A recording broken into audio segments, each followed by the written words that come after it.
में पता लगाकर अपने बच्चों का दाखिला करवाते हैं इस उम्मीद के साथ कि यह विद्यालय के शिक्षक अच्छे हैं, व्यवस्था अच्छी है, मैनेजमेंट अच्छा है और यहाँ मेरा बाबू का भविष्य उज्जवल होगा।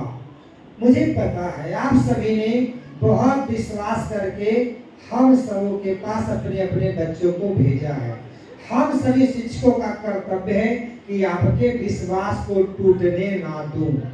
ये हम सभी का कर्तव्य है और मैं अपनी ओर से पूरी भरोसा दिलाता हूँ कि जिस उद्देश्य से आपने अपने बच्चों को भेजा है मैं वह उद्देश्य जरूर पूरा करने में कोशिश पूरी करूंगा, पूरी ईमानदारी से करूंगा और मैं भरोसा देकर कहता हूँ आपके विश्वास को जरूर जीतूंगा।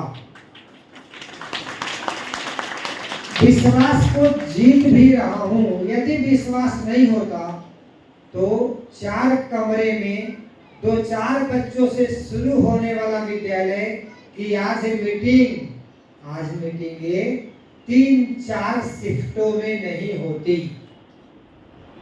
इसका एक प्रमाण है। अगले रविवार को ही बैठक हो सकती थी, लेकिन अगली रविवार से हमारी छुट्टी हो जाएगी गर्मी की। मुझे अभिभावकों से बात करनी है, विद्यालय चलते हमें संवाद करनी है। तो मेरे को कोई शिक्षक ने नहीं कहा, किसी अभिभावक ने निवेदन नहीं किया कि डायरेक्टर साहब एक मीटिंग अभिभावक शिक्षक की होनी चाहिए, किसी ने नहीं कहा। मैंने पूरी ईमानदारी से महसूस किया कि सेशन की शुरुआत हो चुकी है। 1 महीना नए सत्र जो 24-25 शुरू हुआ है, इसकी शुरुआत अप्रैल से होती है और अंत मार्च में होता है। तो ये अप्रैल से चलकर मार्च तक हम लोग जाएंगे। अभी जिस कक्षा में बच्चे आए हैं, मार्च तक बच्चे हमारे 7 वाले बच्चे 6 में थे, 3 वाले 2 में थे। तो नए सत्र की शुरुआत हुई। नए कक्षाओं में हमारे बच्चों ने प्रवेश लिया है। मैं बच्चों को नए कक्षाओं में प्रवेश की शुभकामनाएं दिया, बेस्ट ऑफ लक बोला। अब है कि नए कक्षा में जो बच्चों ने प्रवेश लिया, फिर 1 साल पढ़ाई होनी है उस क्लास में। 1 साल जो पढ़ाई होनी है, शिक्षक को किन किन बातों पे ध्यान देना चाहिए, क्या क्या जवाबदेही टीचर्स की होती है, क्या क्या व्यवस्था मैनेजमेंट को करना है, कहाँ कहाँ बच्चों की संख्या ज्यादा हो रही है। हमारा मानक है 40 बच्चों का क्लास हमारा अमूमन होता है। कुछ क्लास में हमारी देखता हूँ कि सीनियर कक्षाओं में और ज्यादा मॉडर्न में एडमिशन के लिए भीड़ जमा हो जाती है। परिणाम है कि ना चाह के भी ऐसे लोग आते हैं पैरवी करने कि मैं वहां पे चाह के भी ना नहीं बोल पाता। बच्चों की संख्या 40 से 45-47 हो जाते हैं। ऐसे अभी भी मेरे पास लिस्ट है। किसी भी क्लास में जैसे ये हमारी 1 to 6 की मीटिंग है, 1 to 6 की मीटिंग है इस बिल्डिंग की। फिर हमारी 3:30 बजे से मीटिंग होने जा रही है कुंती नगर ब्रांच की। एक मीटिंग हमने 7 से 10 तक की। एक मीटिंग हमने करके पेरेंट्स से संवाद करके पेरेंट्स चले गए, दूसरे पेरेंट्स आप आए हैं। आप देखिए हमारी नर्सरी में कोई भी क्लास की अगर मानक देखो तो हमने जो 40 बनाया है, मैं अपने आप बच्चों से वेरिफिकेशन कर लेना मैं जो सही बोलता हूँ कि झूठ बोलता हूँ। हमारे यहाँ नर्सरी में सीट है, नर्सरी ए 20 स्टूडेंट, नर्सरी बी 20, यूकेजी में 30 स्टूडेंट्स मैक्सिमम हो सकते हैं। 1 से ऊपर की कक्षाओं में 40 स्टूडेंट्स हो सकते हैं।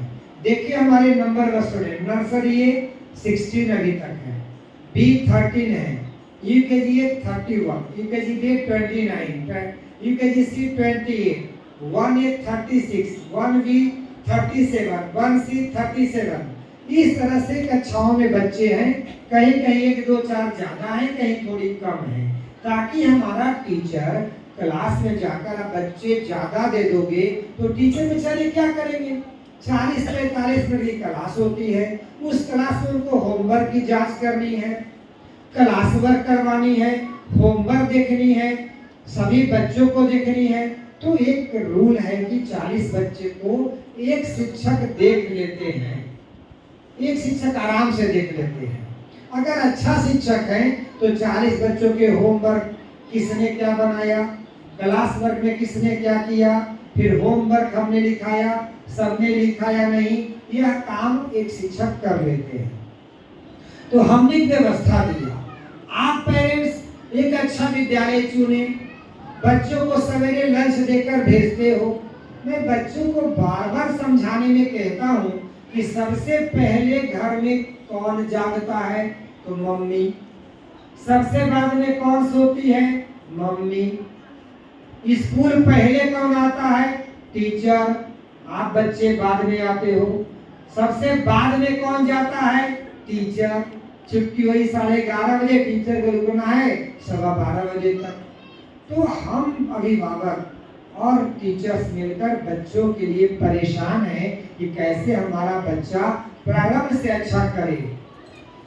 हमें तो लगता है कि कक्षाएं छोटी छोटी है, अभी तो यूकेजी है, अभी तो नर्सरी है, अभी तो 1 और क्लास 2 है, अभी बच्चों को क्या जरूरत है अच्छा स्कूल का, कहीं भी पढ़ा लेंगे।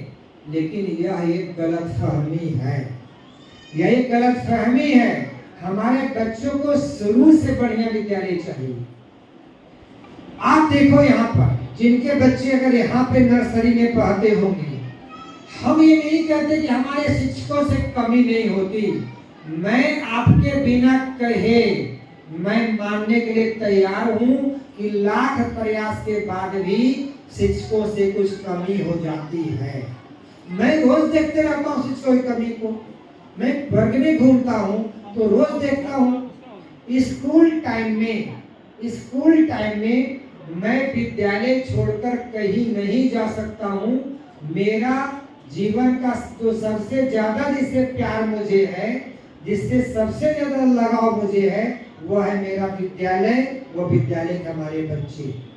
इससे सबसे ज्यादा मेरा लगाव है।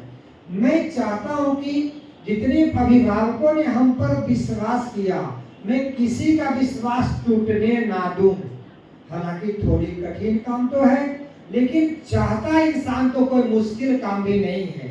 एक नरेंद्र भाई मोदी 140 करोड़ आबादी वाला देश को इतना बढ़िया से चला सकते, तो हम क्या मॉडर्न के 10 स्कूल नहीं चला सकते क्या? तो कौन बड़ी बात। तो मैं भी जानता हूं कि अगर हम कड़ा हैं तो हमारे शिक्षक भी अच्छा काम जरूर करेंगे। जो दिल से करेंगे, नहीं दिल से करेंगे, मजबूरी है, करना ही पड़ेगा। नहीं तो जेल में रह के मगर से बैर आप कर नहीं सकते। कैसे करोगे? आप अभिभावक है, आप लोग भी मैं मीटिंग में बुला लिया ना, सब आ गए ना, देखिए हमसे बैर आप ही नहीं कर सकते, आना ही पड़ेगा। हमारे यहाँ पढ़ेगा तो बात मानना ही पड़ेगा। आप ही आए, लेकिन आप ही समझ रहे कि हमको सर ने ऐसे नहीं बुलाया, हमारे बच्चों के भविष्य के लिए हमें वो बुलाया और हमसे कुछ कहेंगे। इसी उम्मीद से आप लोग भी आए और इसी उम्मीद से मैंने भी बुलाया। ऐसा नहीं कि आप लोग आए हो अपना काम धाम छोड़ करके, तो मैं कोई बहुत जगह सुबह सोच के खा पी के नहीं आया हूं।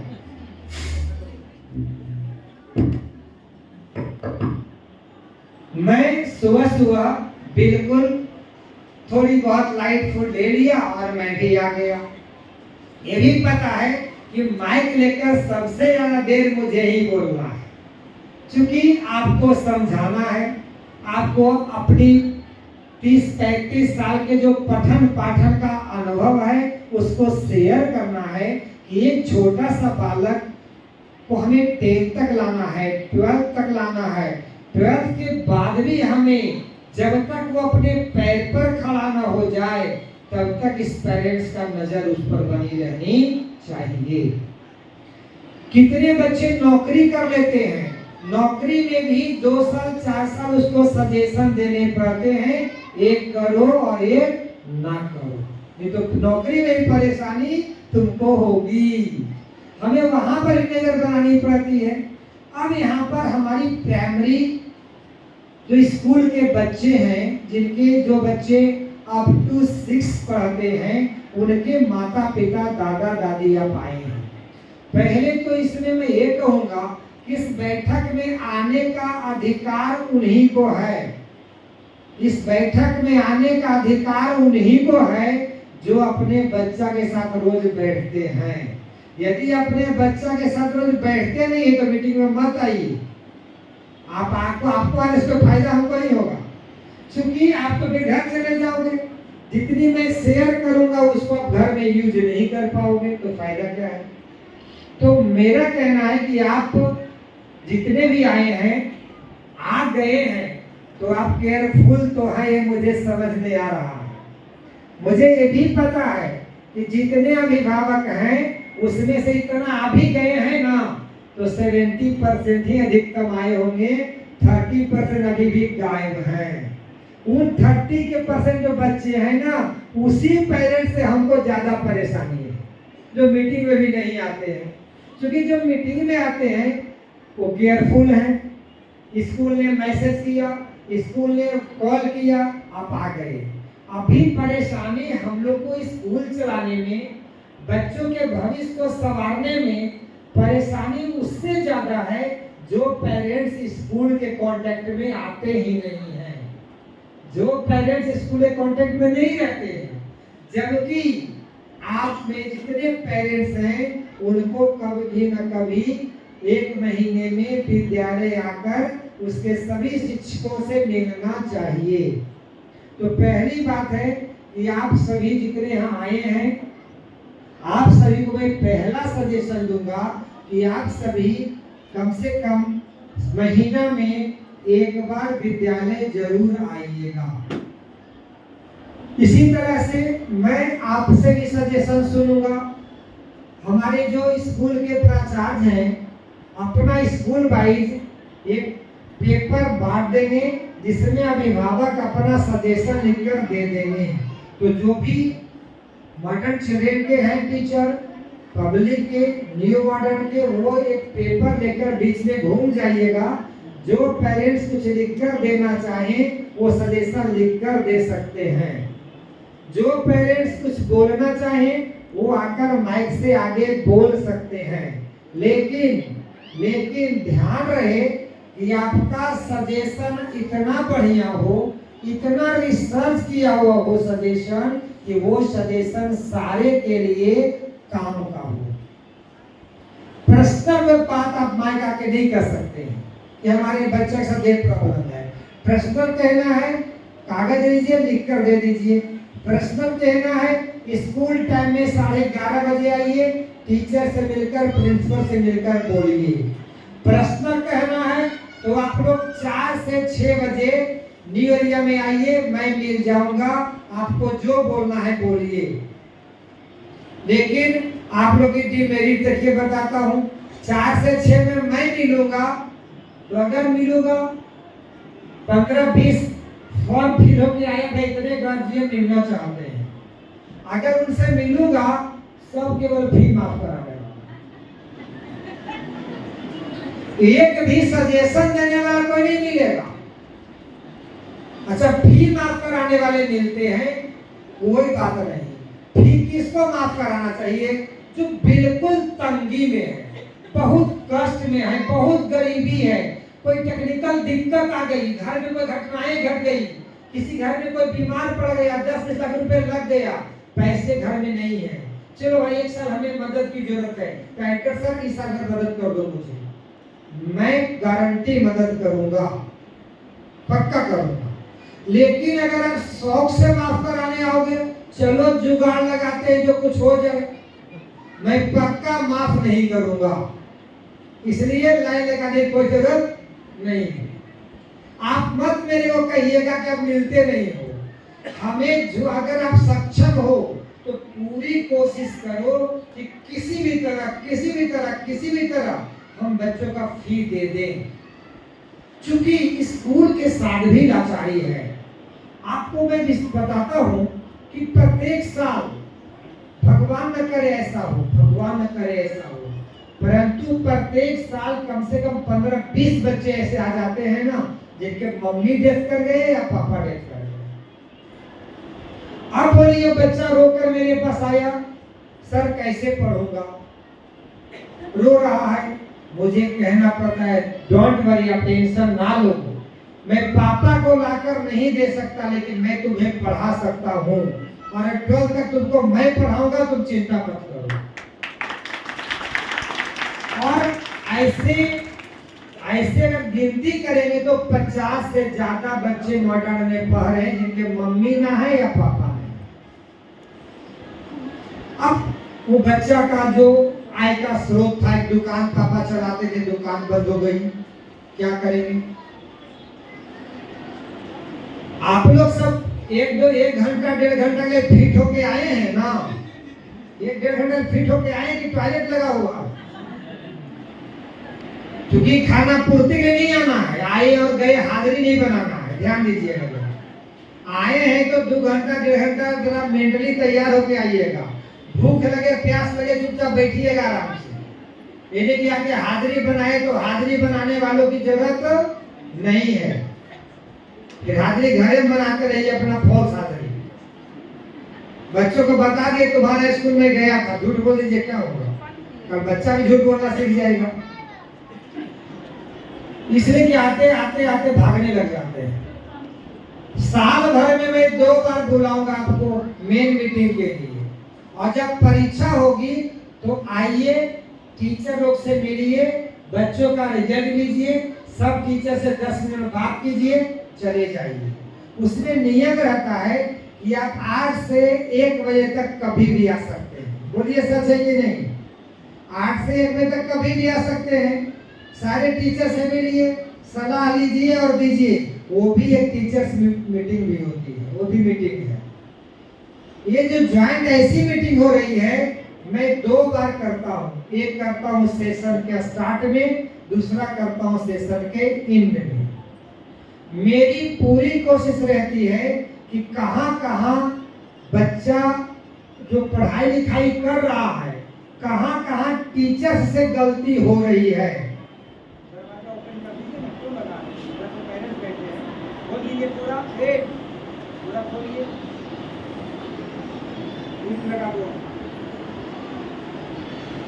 तो मेरी पूरी कोशिश रहती है कि जो भी एक्स्ट्रा हमारा रूल है स्कूल में पढ़ाने का, हमारे टीचर्स, जैसे आपकी मीटिंग हो रही है ना, जैसे आपकी मीटिंग हो रही है, वैसे यहाँ पे टीचर्स की मीटिंग 5-5 घंटे ट्रेनिंग प्रोग्राम लगातार चलते हैं। 5 घंटे 4 घंटे ब्रेक लेकर। सेशन के शुरुआत में अप्रैल में 4-5 मीटिंग टीचर्स के साथ हमारी हो चुकी है। टीचर्स को बताया जा चुका है आपको कैसे पढ़ाना है, क्या पढ़ाना है, कैसे क्या करना है। ये मैं अपना जो विद्यालय का रूल है, जो पढ़ाने के अच्छे तरीके हैं, मैं शेयर किया हूँ। टीचर से तो कर दिया, अब दूसरा मेरा पेरेंट्स है। पेरेंट्स से भी मुझे सपोर्ट चाहिए, तो पेरेंट्स से सपोर्ट लेने के लिए मैं आपको मीटिंग बुलाया हूँ। थोड़ी देर आपको कष्ट हुआ अगर आज रविवार को, तो उसमें क्षमा कीजिएगा। मैं आपके बच्चों के लिए ही आपको बुलाया हूँ। इन बच्चों को बनाने में आपकी भूमिका है। मुझे पता है कि मेरे से ज्यादा पागल आप हो अपने बच्चों के लिए, मुझे पता है।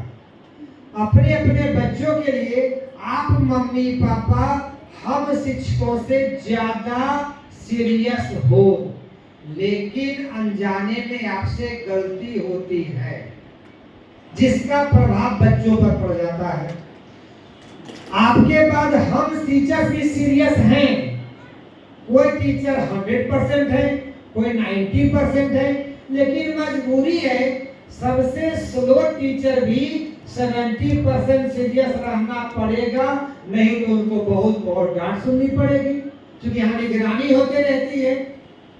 एक क्लास में जाकर मैं बैठ जाता हूँ।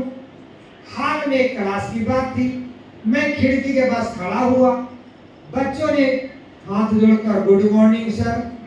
अब मैं बच्चों का नहीं, तेरा क्लास में आया हूँ क्या? अभी तो मैं बाहर था। फिर मैं कक्षा में गया, एक शिक्षिका नई पॉइंट हुई है, यही कहीं सुन रही होगी बेचारी अभी कि मेरे बारे में कह रहे हैं, तो बेचारी पढ़ा रही थी। हमने कहा कौन चैप्टर पढ़ा रहे हो? तो 1 में आप देखिएगा माताएं, 1 में साइंस में है living things and non living things. 1 कक्षा में मैं बच्चों के बेंच पर बैठ गया। जब मैं बच्चों के बेंच पर बैठता हूँ ना, तो बच्चा लोग बहुत मजा लेता है कि डायरेक्टर साहब मेडिकल टीचर को पता चलेगा। तो बच्चा लोग समझता है कि अच्छा पता चलेगा, इन लोगों को बड़ी हमको डांटते रहते हैं। तो मैं भी फिर करता हूँ, उसका चेहरा का भाव बदल जाता है, तो हम समझते ही क्या समझ रहा है। लेकिन बच्चा को हमें क्या कहना, मैं बैठ गया, मैंने कहा कौन चैप्टर आप पढ़ा रहे हो, तो बताइए living things non living things. बच्चों से हमने पूछा कि व्हाट इज लिविंग थिंग्स, सजीव वस्तुएं किसे कहते हैं। ये विज्ञान का प्रश्न, जितना लोग पढ़े हैं 1 to 8 सब सजीव वस्तुएं निर्जीव वस्तुएं विज्ञान में जरूर पढ़े होंगे, पक्का। ये ऐसा प्रश्न है। तो हमने बच्चों से पूछा कि सजीव वस्तुएं किसे कहते हैं, तो बच्चा कहता है गाय, कुत्ता, काऊ, डॉग। हमने कहा अरे बाबू ये तो एग्जाम्पल बोल रहे हो ना, मैं तुम्हें डिफिनेशन पूछ रहा हूँ, व्हाट इज लिविंग थिंग्स। बच्चा नहीं बता पा रहा। फिर हमने, टीचर नया थे, मैंने कहा आप ही पढ़ाए हो चैप्टर को, तो हाँ सर, नहीं सर मैं न्यू हूँ, मेरी आज ही से क्लास मिली है। मैंने कहा प्रिंसिपल, यहाँ प्रिंसिपल अभी इंचार्ज दूसरे को मिला है, बीना मैम का प्रमोशन हुआ है, बगल वाली बिल्डिंग में सीनियर टीजीटी टीचर बनी है। तो मैंने कहा प्रिंसिपल को बुलाओ, एक्स को, प्रेजेंट को, जो पहले पढ़े टीचर उनको बुलाओ। 4-5 लोग कक्षा में आए। मैंने कहा कि देखो, ब्लैक बोर्ड पे टीचर से कहा, बुक में लिखा हुआ आप लोग देखिएगा, लिविंग थिंग्स हैव लाइफ, यही डिफिनेशन लिखा हुआ है। कितने पेरेंट्स देखे, हाथ खड़ा कीजिए सर। Thank you. तो लिविंग थिंग्स हैव लाइफ लिखा हुआ है बुक में। हमने कहा टीचर को ब्लैक बोर्ड पे लिख दो, टीचर ने ब्लैक बोर्ड पे लिख दी। हमने कहा कि अब इसको एक एक वर्ड करके तुम पढ़ाओ, पहले बोलो लिविंग, बच्चा बोला लिविंग, बोलो थिंग्स, बच्चा बोला थिंग्स, हैव, लाइफ। 5 बार हमने एक एक वर्ड करके बोलवाया, पहले टीचर, पीछे से बच्चा। फिर टीचर को कहा अब फुल सेंटेंस बोलो, लिविंग थिंग्स हैव लाइफ, तो बच्चा बोला लिविंग थिंग्स हैव लाइफ। हमने कहा 5 बार बोलो। 5 बार बच्चों ने बोल, टीचर ने बोलवाया 5 बार। बच्चों को मैं बोला किताब ओपन करो। हमने कहा देखो कहाँ लिखा हुआ है, देखो तुम लोग। तो बच्चों ने कहा यहाँ लिखा हुआ है। हमने कहा 3 बार तो लोग अपने से पढ़ो इसको। अब बच्चा 3 बार अपने से पढ़ा। हमने कहा किताब बंद कर दो। बच्चा ने किताब बंद किया। टीचर से पूछो व्हाट इज लिविंग थिंग्स। बच्चा, टीचर ने पूछा व्हाट इज लिविंग थिंग्स। सारे बच्चों ने हाथ खड़ा कर दिया किताब बंद करके। सबको याद हो गया, सबको याद हो गया। तो ये याद कराने का तरीका है।